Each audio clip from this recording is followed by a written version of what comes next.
Alright, here we go with the Chapter 9 review.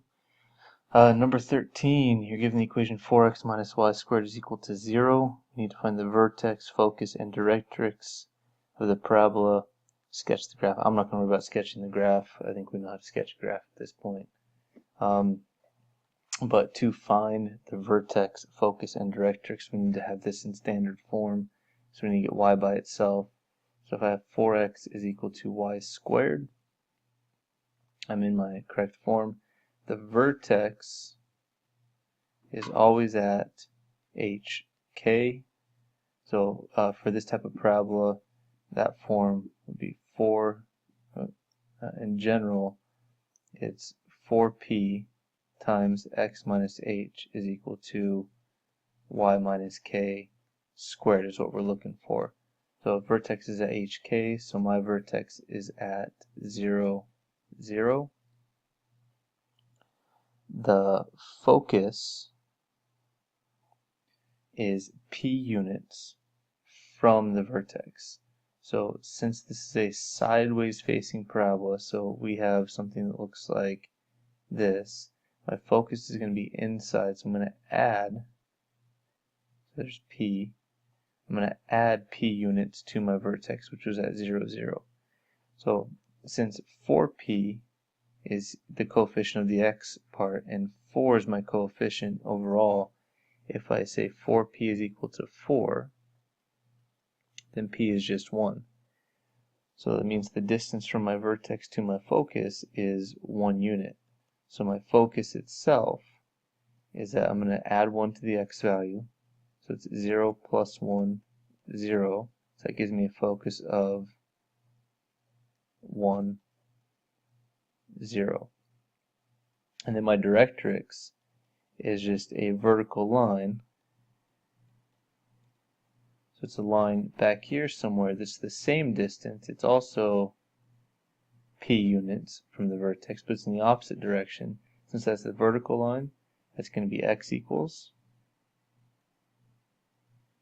And it's negative p units, so it's the vertex minus p. So it's just x equals negative 1. That's my directrix. Alright, for 21, find the equation of the tangent line to the parabola at the given point, and find the x-intercept of that line. So this graph, if it's y is equal to x squared, that's some sort of a parabola. It's actually going to be upside down if we graph it. So it looks like this. So we have a point at 2, negative 2. We want to find the equation of that tangent line. This is 2, negative 2. We want to find the equation of that tangent line, and then we want to find this x-intercept. So the equation of the tangent line, we learned from class that the distance from the focus to that point, which we'll call D1, is the same as the distance from the focus to this value straight directly vertically above on that line of symmetry where the tangent line crosses. So similar to 13, my vertex itself is at 0, 0. My focus, we know, is going to be p units from the focus, or from the vertex. And if I set negative 2 equal to 4p, like we did on the previous problem, I get negative 1/2 is equal to p. So that means my focus is at 0 and negative 1/2, which makes sense if we look at the picture. It should be down like a half a unit. Okay. So now I need to find my distance d1 is the distance from my focus to the point that we're looking for. So the distance formula is square root of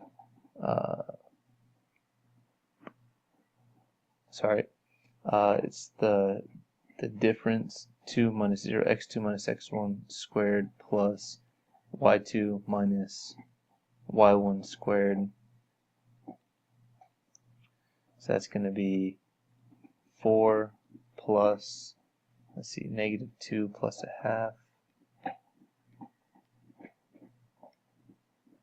And then we square it, and we get 2.25.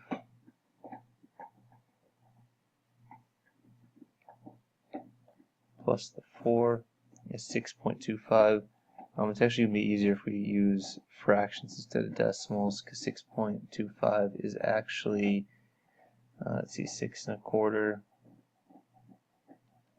It's going to be 25 fourths. And that's going to be easier to work with, because now if we take the square root, I get 5 halves. So the distance from my focus to my point in question is 5 halves units. So that means that the distance from my focus to the x-intercept, or I'm sorry, to the y-intercept is also 5 halves. So looking at the picture, if I'm already at 0, negative 1/2 at this point, and I need to move 5 halves units that way, I need to add 5 halves to what I already had. Because I'm down here at negative 1/2, I need to move up 5 halves units. So since we're moving in the positive direction, that's going to be a plus.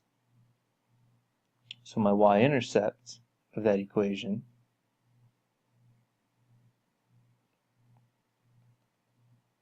is going to be my focus, which is at 0, negative 1/2. I'm going to add 5 halves to that point. So my y-intercept is going to be at 0, 2. So if we just think about being done here at negative 1/2 and moving up 5 halves units, negative 1/2 plus 5 halves is 4 halves, which is 2. So that's my y-intercept. Now the rest of the equation of the line, any equation of a line has to be y equals mx plus b. B is my y-intercept, so I already know that it's y equals something x plus 2. So I just need to find the slope, and slope is pretty straightforward.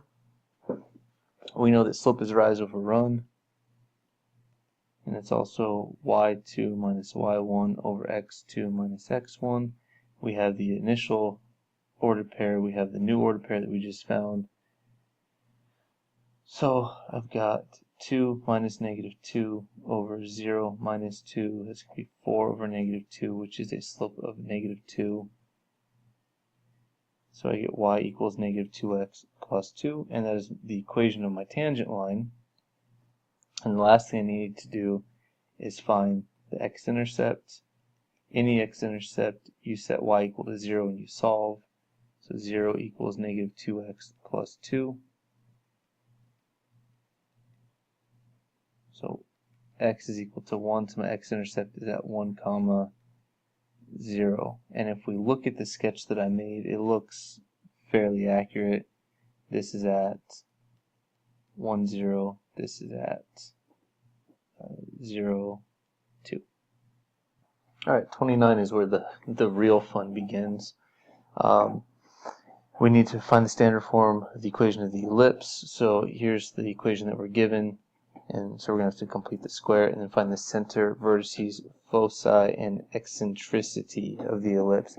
And again, it says sketch the ellipse. I'm not going to worry about sketching it because the calculator will do all of that for us. So first of all, standard form, that's got to look like x minus h squared over a squared plus y minus k squared over b squared is equal to 1. So I need to get my x's and my y's into this vertex form by completing the square. So 16x squared minus 32x, I'm just regrouping, leave some space.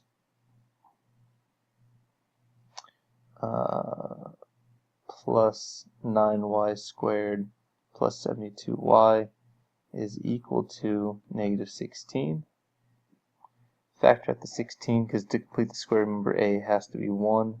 Take out the 16, I've got x squared minus 2x plus negative 2 over 2 squared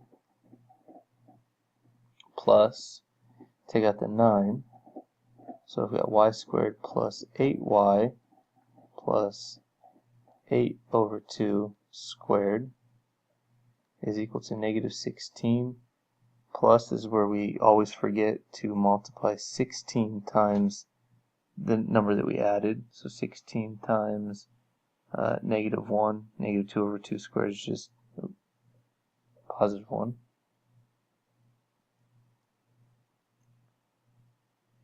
And then plus 9 times 16. 8 over 2 squared is 8 over 2 is 4. 4 squared is 16. So now I've got 16 times x minus 1 squared. Because remember, this always factors, this guy right here always factors to be x and then whatever was inside the parentheses, plus 9 times y plus 4 squared is equal to negative 16 plus 16 plus 9 times 16, and I get 144. Has to be equal to 1, so I'm going to divide everything by 144.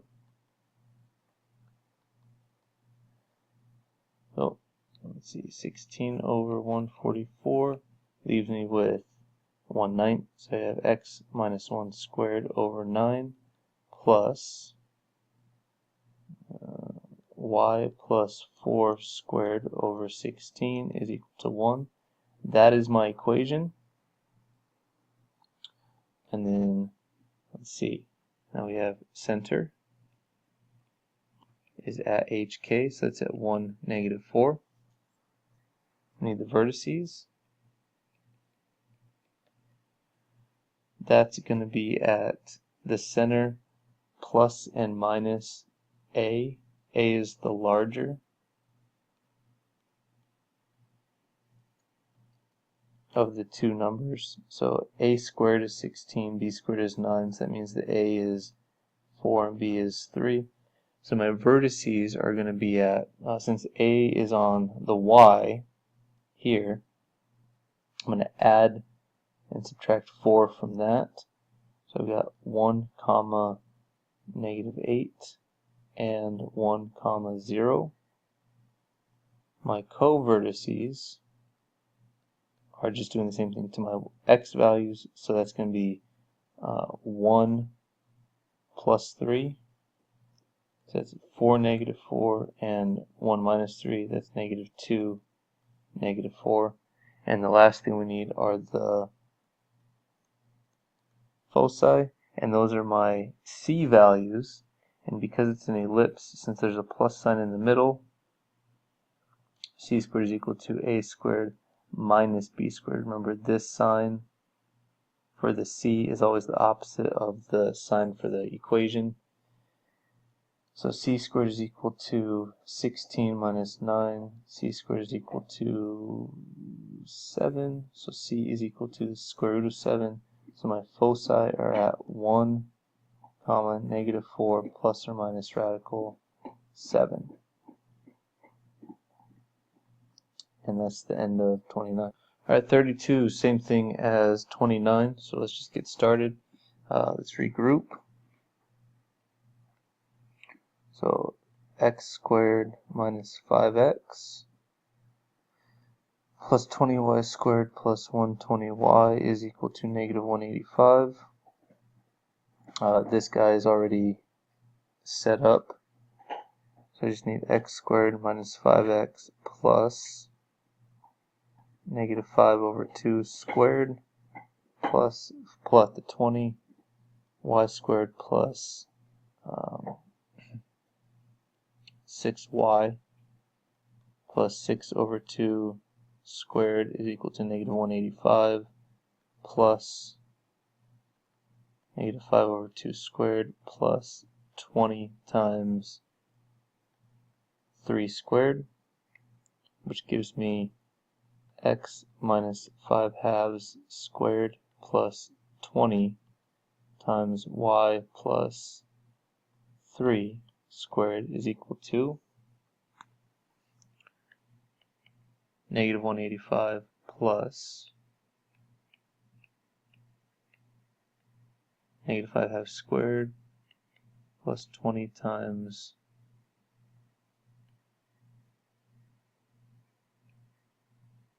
9, and I get 5/4. So we need to divide everything by 5/4. Actually, instead of dividing everything by 5/4, I'm going to multiply everything by 4/5. So that I get 4 times x minus 5/2 squared over 5 plus, see, that's going to be 20 divided by 5 is 4/16. Yikes. I don't like that at all. 5 plus 3 squared is equal to 1. And because we need to be able to see A and B, I guess I'm going to have to bring it down to the bottom. So I've got x minus 5/2 squared over, so if it's 4/5, flip that back over, I get 5/4 plus y plus 3 squared over 1/16 is equal to 1. So that's my standard form. Really bad question, but we'll just stick with it. We can still do everything we need to. Center is at 5/2 and -3. The vertices are at A. A is 5/4. 5/4 is bigger than 1/16.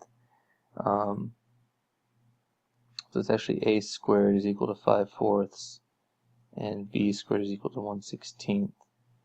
So that means A is rad 5 over 2, and B is 1/4, because I'm taking the square root of everything. So C squared is equal to A squared minus B squared. So it's going to be 5/4 minus 1/16. So C squared is equal to, what's that going to be? 20, that's going to be 19/16. So C is square root of 19 over 4. That's okay, because it makes it really easy to do the vertices. This is my A, this is my B. So we're adding to the x, so it's just 5/2 plus or minus rad 5 over 2, comma, -3. Those are my vertices. My covertices are going to be 5/2 and then -3 plus 1/4.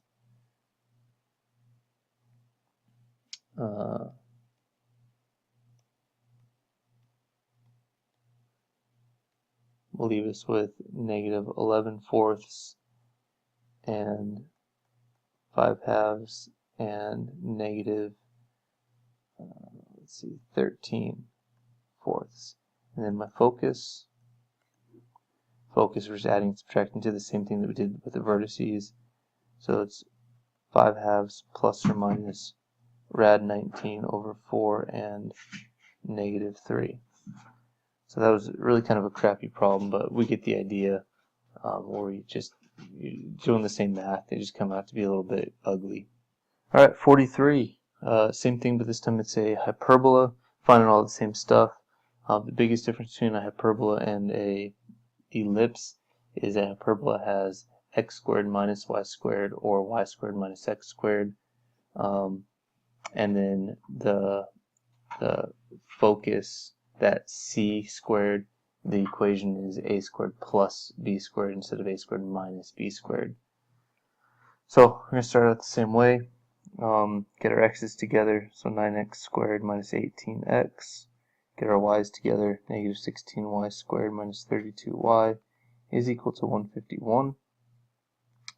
Pull out the 9, so 9 times x squared minus 2x plus -2 over 2 squared. Pull out the -16.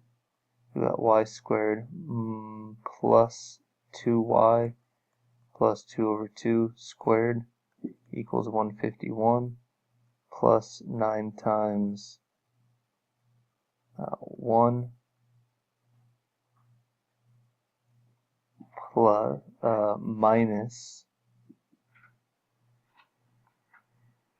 16 times 1, and this is a minus because it's a minus here,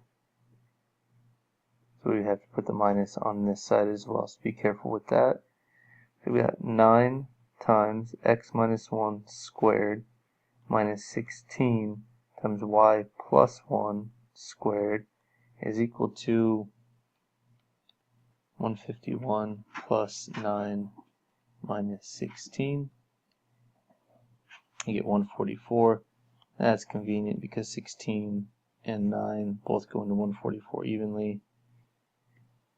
So I get x minus 1 squared over 16 minus y plus 1 squared over 9 is equal to 1. That is my ellipse.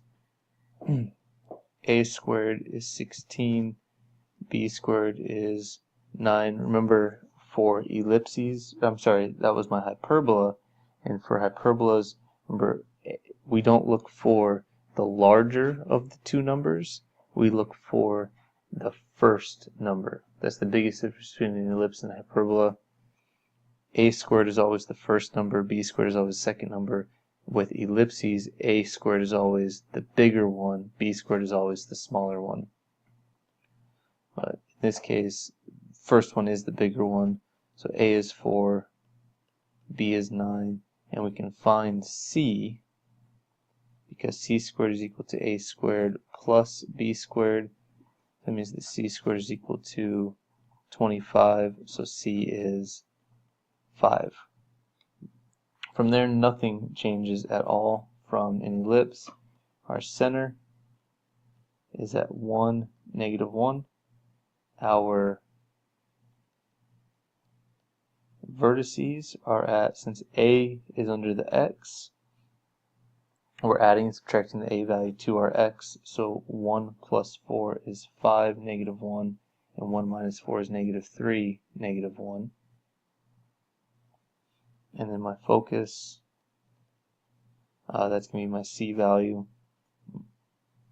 C should have just been 5, not 25. So that's 1 plus 5 is 6, negative 1, and 1 minus 5 is negative 4, negative 1. And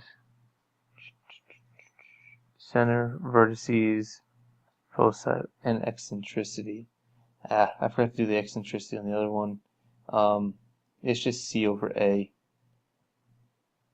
So in this case, it's 5 over 4. That's my eccentricity.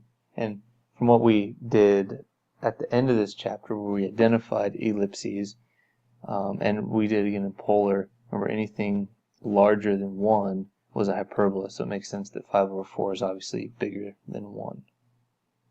Alright, 53 and 55 are really easy. We're just identifying the type of conic it is. So I'm going to do them both together. All we look at are the x squareds and the y squareds, and the coefficients specifically. If you're missing either an x squared or a y squared, it's a parabola. If the x squared and the y squared coefficients are the same, it's a circle. If they're different and it's addition, it's an ellipse. And if they're different and it's subtraction, it's a hyperbola. So with that being said, 3x squared plus 2y squared, 3 plus 2, that's all I care about. It's a plus in between. They're different values, so this is an ellipse. And for 55, 5, negative 2, different and it's subtraction, so it's a hyperbola, and that is it. Alright, number 69, you're given a parametric equation. It says sketch the curve represented by the parametric equation. Again, I'm not going to sketch it. You can do that on the calculator if you need to.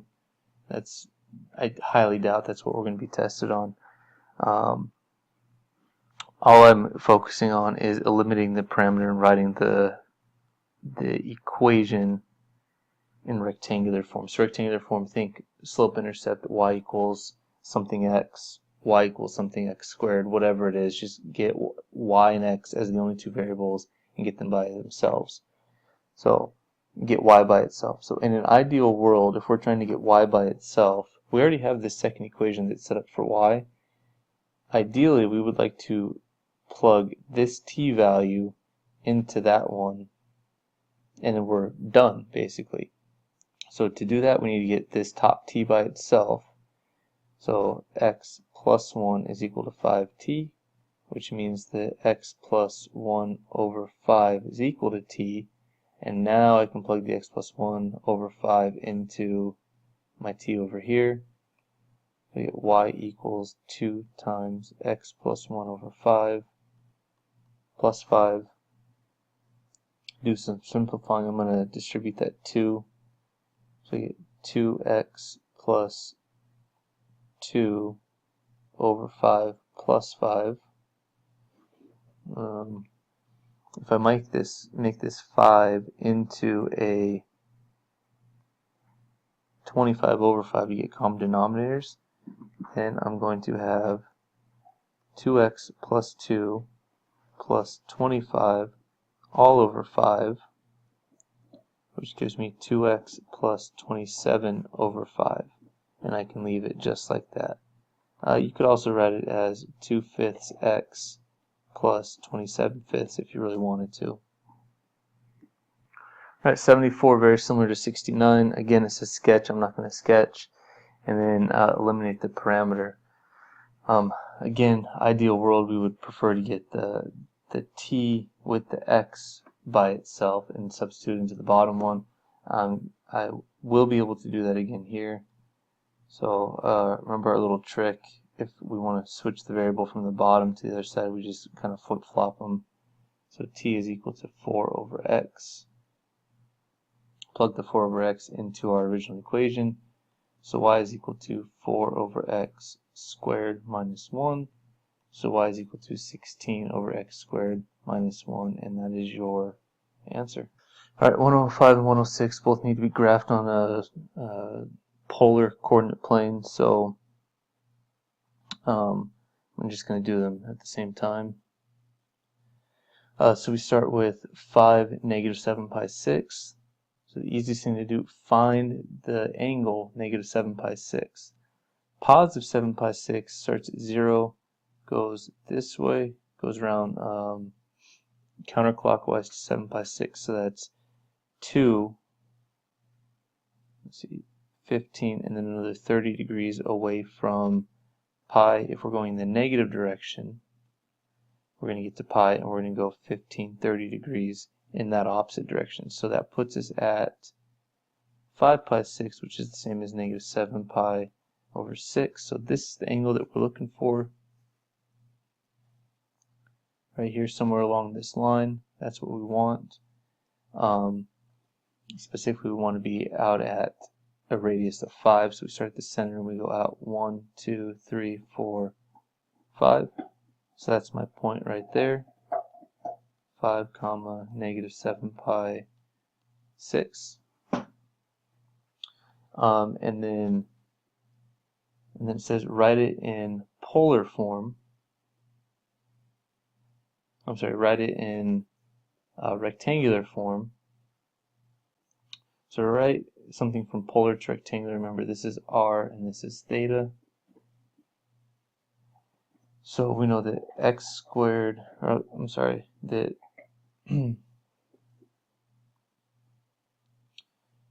that x is equal to r cosine theta and y is equal to r sine theta.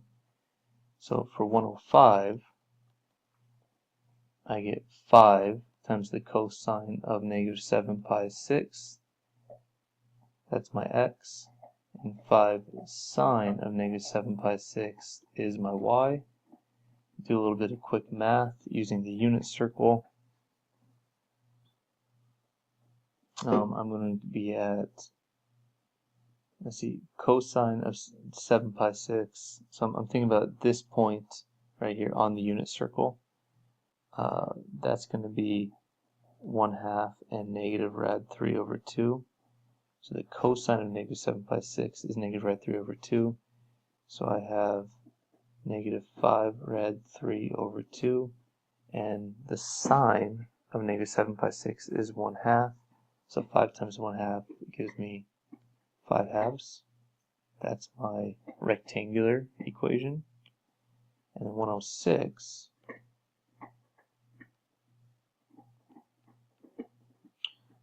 is a negative 4 and a positive 2 pi thirds. I'm going to find 2 pi thirds, which is along this line here. But going out from this line, from the center out, towards 2 pi thirds, that's going to be the positive direction. So I want to go that other way, 1, 2, 3, 4 units. And that puts me here at negative 4 and 2 pi thirds. And then again, we need x is r cosine theta, y is equal to sine theta. If I think about this ordered pair, it makes that point. This is going to be 1/2, and this is going to be a negative radical 3 over 2 from the unit circle. So I'm going to have x is equal to negative 4 times the cosine of 2 pi thirds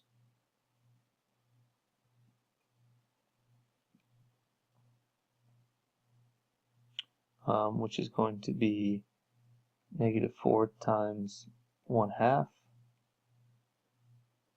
which is negative 2. And then y is negative 4 times the sine of 2 pi thirds, which is going to be negative 4 times rad 3 over 2, negative rad 3 over 2, which is going to give me 2 rad 3. So that ordered pair is negative 2 comma 2 rad 3, and that doesn't make any sense because my signs are backwards. Because I was finding yep, that's my fault. So what I did, I found I needed to find the sine and cosine of 2 pi thirds, and I found the sine and cosine of 5 pi thirds. So all that's going to do, that's going to change my signs to negative and positive. So I should have a positive and a negative here, which leaves me with 2 and negative 2 rad 3. There we go. Okay, 117, I need to convert the rectangular equation to polar form. Polar form should be something that uses an r and a theta. Some properties that I need to remind myself of: x squared plus y squared is equal to r squared, and from what we covered just a couple minutes ago, x is equal to r cosine theta, y is equal to r sine theta. So looking at this problem, right here I see that x squared plus y squared, well, that goes to that first property, so that's just r squared minus 4, and x is r cosine theta, and it's equal to 0. I can pull out an r from both of these, so I get r times r minus 4 cosine theta is equal to 0. I can, sorry, I didn't want to factor out an r, I wanted to divide everything by r. So I'm left with r minus 4 cosine theta is equal to 0. Now move that negative 4 cosine theta to the other side, so r is equal to 4 cosine theta, and that is complete. Alright, so the first thing we're going to do is start by multiplying both sides by r. So we get r squared is equal to 3r cosine theta. And we did that so that we can manipulate it so that r squared, we know what that's equal to, and we know that this r cosine theta, we know what that's equal to as well. So r squared is equal to x squared plus y squared. And then on the right hand side we have 3x. We can certainly leave it like this, or x squared plus y squared minus 3x is equal to 0, that would be just as appropriate as well. And then that is finished. Alright, 46 and 48, they're both identifying the conic represented by the equation algebraically. All we are checking for is this value right here, either the 2 or the 4. Whatever value that is, that's going to determine what type of conic it is. So that is our E, and we had some rules. If E was less than 1, we had an ellipse. If E was equal to 1, we had a parabola. And if E was greater than 1, we had a hyperbola. And the only special rule that we had, the only special case that we had, was that this guy right here had to be positive 1. Had to. So all we have to do is make sure that's positive 1. On 46 it already is, so my E value is just 2. 2 is obviously bigger than 1, so that is a hyperbola. And if we want to be more specific, opens right, and I know it opens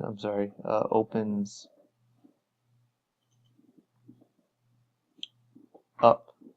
I know it opens up. Sine is a y value on a unit circle, so it opens up or down, and since it's a positive, and it opens up, not down. For 148, that's a negative 1, so the first thing I need to do is divide both of these terms by negative 1, so the E becomes negative 4, which really didn't change anything, because that's still, I'm going to put the absolute value on here. E is equal to negative 4, which is still, the absolute value of that is still greater than 1, so that still makes it a hyperbola. This one opens left, and that is it for the Unit 9 review.